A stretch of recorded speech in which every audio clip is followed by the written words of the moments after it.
Pemirsa, proses negosiasi tarif resiprokal 32% masih berlangsung hingga hari ini di Washington DC. Berdasarkan laporan awal proses negosiasi, Indonesia sepakat untuk memborong gandum dan minyak Amerika Serikat.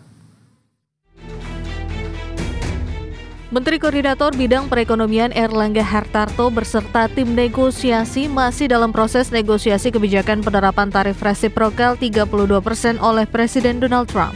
Dalam negosiasi yang berlangsung di Washington DC tersebut, dilaporkan bahwa Indonesia telah menaikkan kesepakatan impor produk dari Amerika Serikat. Produk energi hingga biji-bijian menjadi barang utama yang akan dibeli Indonesia sebagai tawaran ke pemerintah Amerika Serikat untuk menurunkan tarif impor. Kesepakatan meningkatkan pembelian barang-barang tersebut menurut laporan AFP yang dikutip dari pemberitaan Channel News Asia atau CNA, dikonfirmasi langsung oleh Menteri Koordinator Bidang Perekonomian Erlangga Hartarto, di mana Indonesia berjanji untuk meningkatkan impor pertanian, energi dan barang dagangan untuk menutup kesenjangan perdagangan dengan Amerika.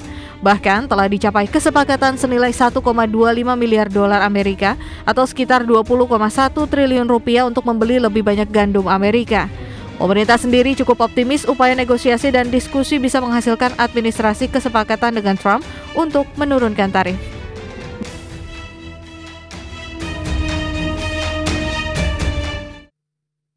Pemirsa, selanjutnya delegasi pemerintah Indonesia yang dipimpin oleh Menteri Koordinator Bidang Perekonomian Erlangga Hartarto masih melakukan negosiasi lanjutan dengan US Secretary of Commerce yaitu Howard Lutnick dan United States Trade Representative Jamieson Greer, di mana negosiasi khusus ini menjadi langkah penting dalam upaya memperkuat kerjasama perdagangan antara Indonesia dan Amerika Serikat. Menteri Koordinator Bidang Perekonomian Erlangga Hartarto melaksanakan pertemuan dengan US Secretary of Commerce Howard Lutnick dan United States Trade Representative Jamieson Greer. Delegasi Indonesia menjadi salah satu negara pertama yang diterima oleh pemerintah Amerika Serikat untuk membahas kelanjutan kesepakatan tarif. Hal ini mencerminkan kuatnya komitmen kedua negara untuk menjaga stabilitas hubungan dagang. Dalam pertemuan tersebut, Menko Erlangga menyampaikan apresiasi atas proses negosiasi yang selama ini berjalan konstruktif dengan pihak Amerika Serikat. Perundingan mencakup isu tarif, hambatan non-tarif, ekonomi digital, keamanan ekonomi, serta kerjasama komersial dan investasi. Dalam proses negosiasi di Washington DC tersebut, Indonesia dan Amerika Serikat sepakat untuk mengintensifkan perundingan tarif dalam 3 minggu ke depan, untuk memastikan hasil terbaik dan saling menguntungkan bagi kedua belah pihak. Juru bicara Kementerian Koordinator Bidang Perekonomian Haryo Limanseto menegaskan bahwa hubungan Indonesia dan Amerika Serikat selama ini terjalin sangat baik dan perlu terus diperkuat, di mana Indonesia dan Amerika juga melihat potensi besar untuk memperluas kerjasama di sektor strategis. Kehadiran Pak Menko di sana untuk bertemu dengan pihak-pihak yang selama ini bernegosiasi itu merupakan respon dari pemerintah Indonesia terhadap surat yang disampaikan pemerintah AS kepada pemerintah Indonesia.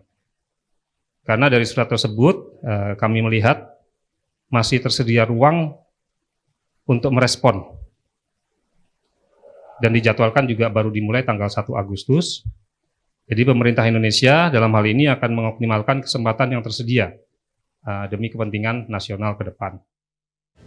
Selanjutnya, Indonesia akan melanjutkan negosiasi dengan Amerika dengan itikat baik dan memastikan bahwa kerjasama yang terjalin mampu memberikan manfaat yang nyata bagi kedua negara.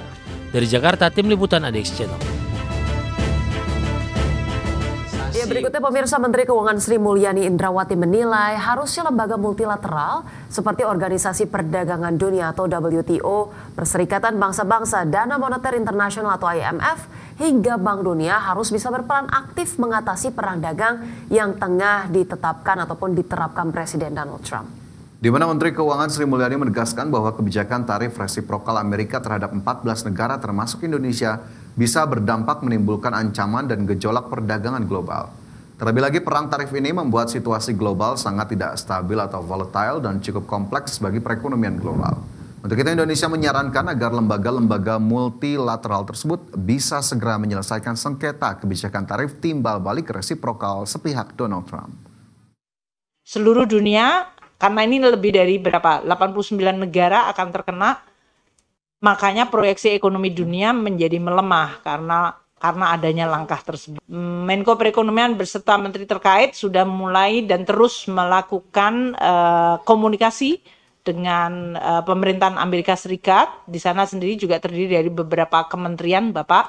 Ada USTR, ada Secretary Commerce, ada Secretary Treasury, dan juga ada dari White House sendiri.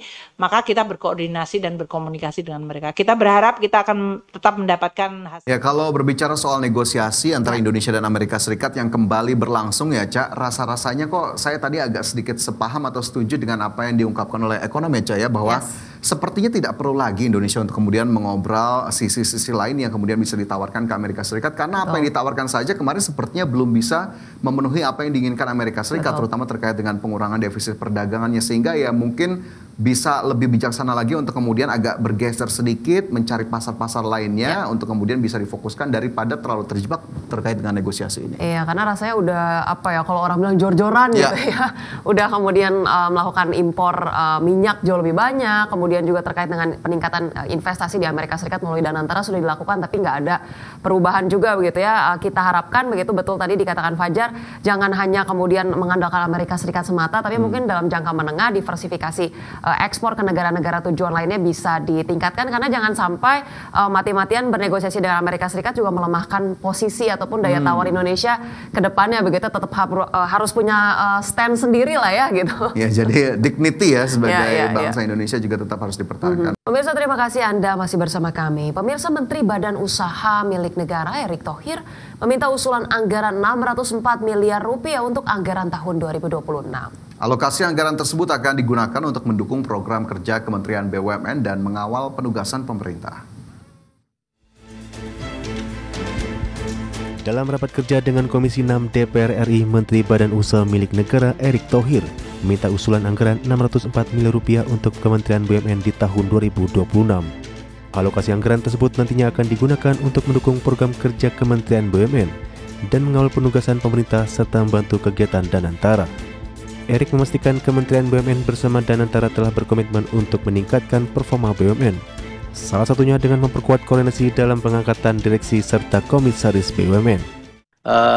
Kementerian BUMN kita memerlukan pendanaan kurang lebih 604 miliar. Yang tadi kalau kita lihat dari dividennya sendiri, di Perum nanti ada dividen. Ya, kita lihat dengan perbaikan Perum, kita yakini nanti ada tambahan dividen di situ. Atau 1% yang memang dari Danantara sendiri. Nah, jadi kita tidak istilahnya membebani keuangan negara, tapi kita yakini kita juga akan memberikan kontribusi tambahan kepada negara. Erick Thohir juga menekankan pentingnya penerapan tata kelola perusahaan yang baik, serta efisien dalam meningkatkan kinerja BUMN. Dari Jakarta, Riki Anwar di Tim Liputan IDX.